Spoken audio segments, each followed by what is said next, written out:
Nandito po tayo sa aking dentist at ayusin po nila yung aking mga ngipin.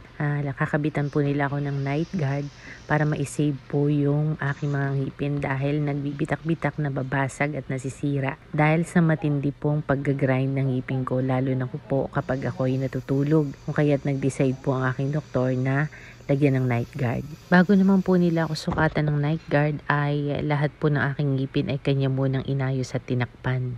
Ito po yung aking dating ngipin, basag at crack at mas malalim pa po yan sa likuran ng aking mga ngipin at halos lahat po ay nababasag at bumibitak. Kaya kailangan pong lagyan ng night guard. At dahil nga po basag at sira at maraming crack ang aking mga ngipin ay nagiging sensitive siya kapag ako po ay kumakain, mainit man o malamig ang aking iniinom. Tapos na po tayong sukatan at nasa final touch na po tayo ng ating night guard. Maraming pong salamat sa aking doktor, Dr. Saparanchi. At talaga naman pong makakangiti na po ako ng napakaganda.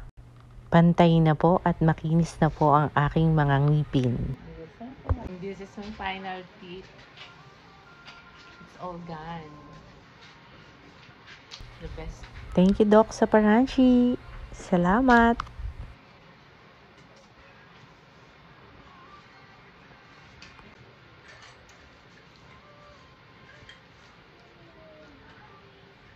Tapos na tayo, uwi na tayo.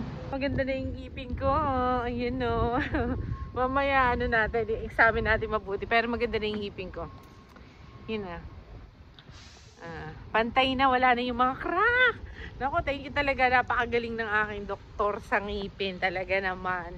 Napaka-expert. Ang galing at sobrang gaan ng kanyang kamay. Talagang as in parang gusto kong makatulog.